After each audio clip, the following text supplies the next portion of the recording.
Venerable Malchus of Chalcis. March 26.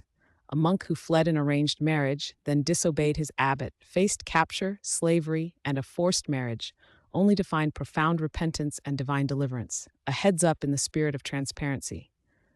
Please be advised that this content may include capture, slavery, forced marriage, and the threat of execution. Saint Malchus of Chalcis, commemorated on March 26th, lived in the 4th century. He was born in Maronia, a village located about 30 miles from Antioch in Syria. As the only son of a farmer, his parents arranged a marriage for him according to the customs of their time. However, Malchus desired a life dedicated to God, seeking perfect chastity and service. He therefore departed from his home and joined a community of monks in the desert of Chalcis. For many years, he lived within this monastic community, practicing obedience, engaging in prayer, and undertaking ascetic labors. After a significant period in the monastery, Malchus received news of his father's repose. A desire arose within him to return to his familial home. He wished to comfort his mother and to manage the inheritance left by his father. His spiritual father, the abbot of the monastery, perceived this desire as a temptation.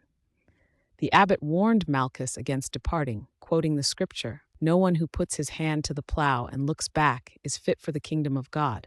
Luke 9:62. The abbot explained that this urge, though disguised as filial duty, was a device of the devil, intended to draw him back into worldly affairs and away from his monastic calling. Despite these clear warnings and the wisdom of his spiritual father, Malchus disregarded the counsel and departed from the monastery. Malchus joined a caravan of approximately 70 individuals for his journey. As they traveled along the road from Beroa to Edessa, the caravan was ambushed by a band of nomadic Saracens, also known as Bedouins. During this attack, Malchus, along with a woman who was part of the caravan, was taken captive. They were carried away into the desert by their captors. In his state of captivity, Malchus was assigned the task of a shepherd. His master and mistress were pagans. Forced to live a life far removed from his monastic vows, he deeply repented his act of disobedience to his abbot. In the solitude of the desert, he transformed his slavery into a form of asceticism. He devoted himself constantly to prayer, engaged in fasting, and recited the Psalms. The vast wilderness became his monastic cell, a place where he renewed his commitment to God amidst his suffering. To further bind Malchus to his service, his master commanded him to marry the woman who had been captured alongside him. Both Malchus and the woman were Christians. They both refused this command, preferring death rather than breaking their respective vows. Malchus had taken a monastic vow of chastity, and the woman had vowed widowhood. Faced with the threat of execution, they agreed to a feigned marriage. They lived together, but maintained complete purity, dwelling as a brother and sister in Christ. This arrangement they kept hidden from their pagan master. After a long period in captivity, Malchus and his spiritual sister resolved to escape. They fled their master, heading towards the Roman frontier. As their master pursued them, they sought refuge in a cave.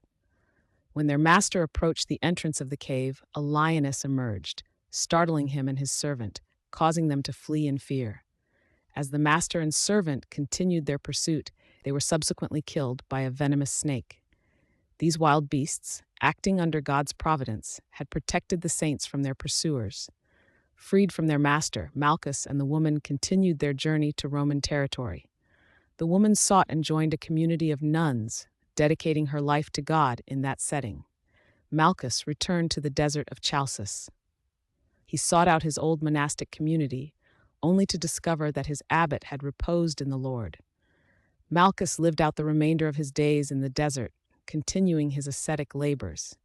It was in his old age, during his time in the desert, that he met Saint Jerome. Malchus recounted his life story to Jerome, who then preserved the account for the generations that followed.